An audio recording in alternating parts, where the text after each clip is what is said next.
Hey, what's up guys? In today's video I'm talking about how to break into the tech industry.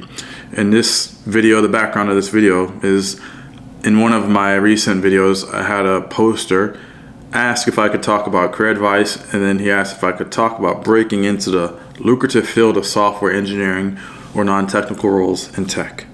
So Samir, the poster, one of the words that caught my eye was he mentioned the word lucrative. So typically when people talk about tech and they mention lucrative, then they're usually interested in working for one of the FAANG companies, FAANG, and that's Facebook, now Meta, Apple, Amazon, Netflix, and Google. Why? Because they have attractive compensation packages. They typically have a good base salary. You'll get restricted stock units or equity in the company. Sorry, I don't know that one. I wasn't talking to you, Echo. Sorry about that. And you'll also get, what else? A decent bonus. And that's if you negotiate your package right. Or you're looking to work for one of those unicorn startups where they get a decent amount of equity. You might have a lower base salary, but you get a large amount of equity. And I wouldn't say if lucky, but if the company's doing the right things and they're in high demand and they go IPO, the market has a positive response, then those shares that they get before the company is actually public could be worth a lot of money and create a lot of wealth. So here's one thing to think about when it comes to breaking into tech. First is why. Why do you want to work for these companies? Is it because you've heard that you can get wealthy through working for one of these companies? Once you have your why, then you have your how. So take some time to think about why. Look at what these companies do, whatever company that you're interested in, and align that to what you're currently doing or what you're interested in doing. And what motivates you, what excites you, what makes you feel passionate about what they're doing. So establish your why. In terms of your how, again, so that could be through a passion and creating personal projects and experiences. If you're going to a university, or so there's on-campus recruiting. If you're going to one of these attractive universities that some of these tech companies like to recruit from, like Stanford, Carnegie Mellon, and so on. And if you're in the right program, something that they're looking for, then you can get recruited there. If you are already in the job market and you have prior experience that's attractive to some of these companies, then that's another way you can get recruited and break into tech. If you're interested in the coding, software engineer route, then there's boot camps where you can go to them for ranging from anywhere from 16 weeks up to a year or two, learning multiple languages. And some of these boot camps, they have a referral program where they refer you to tech companies and you can get your foot in the door.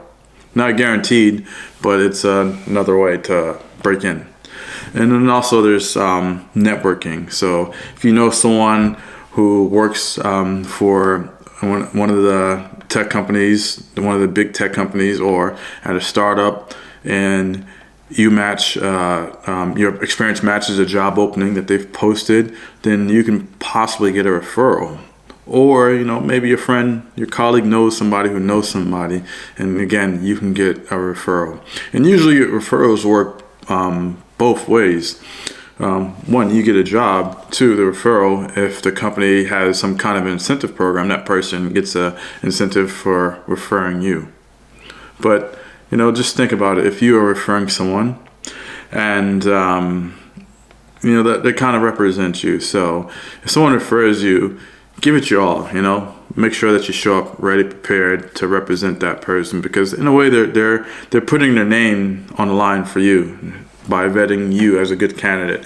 And when they do that, sometimes the companies will skip your profile to the front of the line. Not always, but if the referral comes from an employee who's high performing, then yeah, potentially. So represent that person. Make them look good.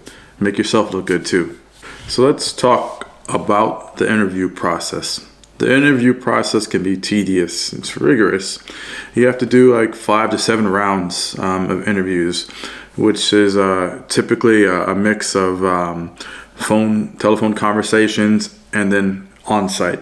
These days now, the on-site's not common. That's usually virtual, but still, it's nonetheless tedious. Why? Because you're spending anywhere from 5 to 8 hours of your day talking to a bunch of different people, 45 minutes to an hour each, about your experience and why you want to work with the company, and demonstrating how you can bring value to the company.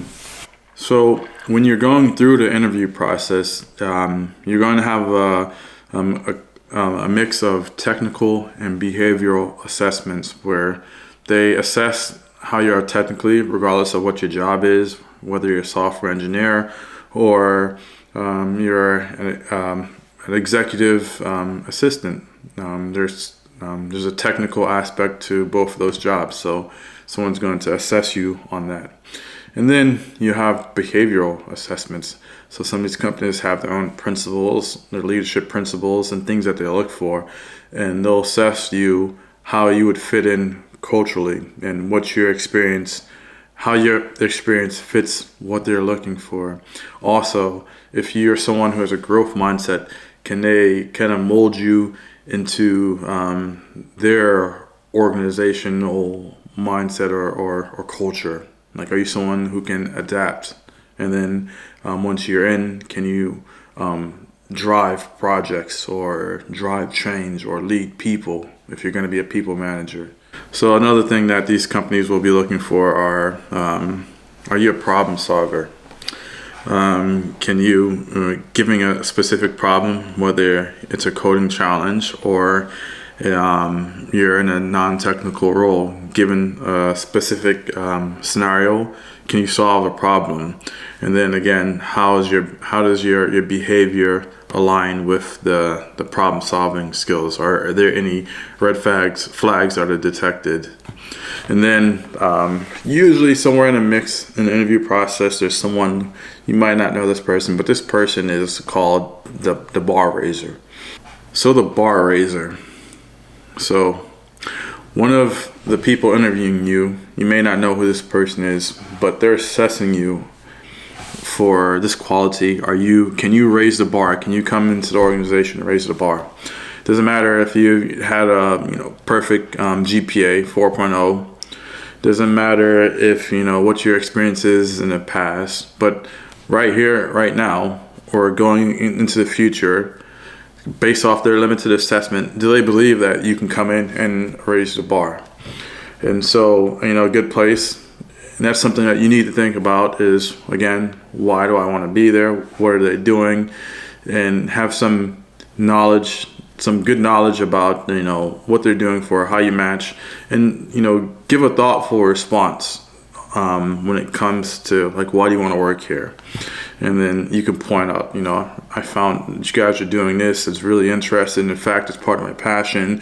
And I've been doing research on the side, and given the opportunity to work here, I would implement XYZ project, or I'd be interested in being XYZ project because I have these great ideas that I'd like to share with the team. Blah, blah, blah, blah, blah, blah. So let's talk about cultural fit. So, these companies, they haven't had the best track record for inclusion and diversity, but that's something that they're working on. And on top of that, you'll be assessed for your ability to collaborate and to work well with your colleagues. And then a part of that is, are you bringing any prejudices? Are you bringing any negativity or toxic behavior to the organization? So if you have any negative toxic beliefs, maybe you don't even know that you do, that could hinder the performance of the team that you'll be on. It'll weed you out. Last but not least, let me talk about what they look for in software engineers. I'm not a software engineer, but I can tell you a bit about it. And there's a lot of great content on internet of what to look for in tech coding interviews or software engineer interviews. But typically what they're looking for is your knowledge on like data structures, algorithms, programming languages, and also system designs. So those are some of the things that to look out for. In terms of languages, it depends. Some of the popular ones are Python, Java, JavaScript, C++, Ruby, and so on. I mean, there's a lot out there, and it depends on what the company's doing. But as you know, these coding exams, it can be very challenging. Even people who are have good background in programming sometimes are challenged by them. But it's not. I know it's not about having the right answer, but it's more about your approach to solving the problem. Again, they're looking at your problem-solving skills, and if you're able to communicate the steps that you're taking to solve the problem that they throw your way. And it'll also, again, be looking at your behavior. When you are put into a very challenging situation, do you get flustered? Do you get angry? Is there any kind of red flags that they should look out for? So even though, let's say you get a really challenging problem and you feel that you're not doing well, but you're able to clearly explain what it is you're doing. There'll be someone in the room with you, the interviewer, and they'll usually have you whiteboard it or type something out. And along the way, you're gonna have to explain everything that you're doing. So they're looking at your communication skills. Maybe they'll throw something extra your way to kind of throw you off. And again, they're evaluating your response to that, your behavior. How do you act under pressure? Okay, well that's it. I hope that this video was helpful for you. I wish you well on your pursuit to getting your dream job or a lucrative job in the field of tech. If you have any questions, feedback, or comments, go ahead, leave it in the box below. Hit the like button, and stay tuned for the next video.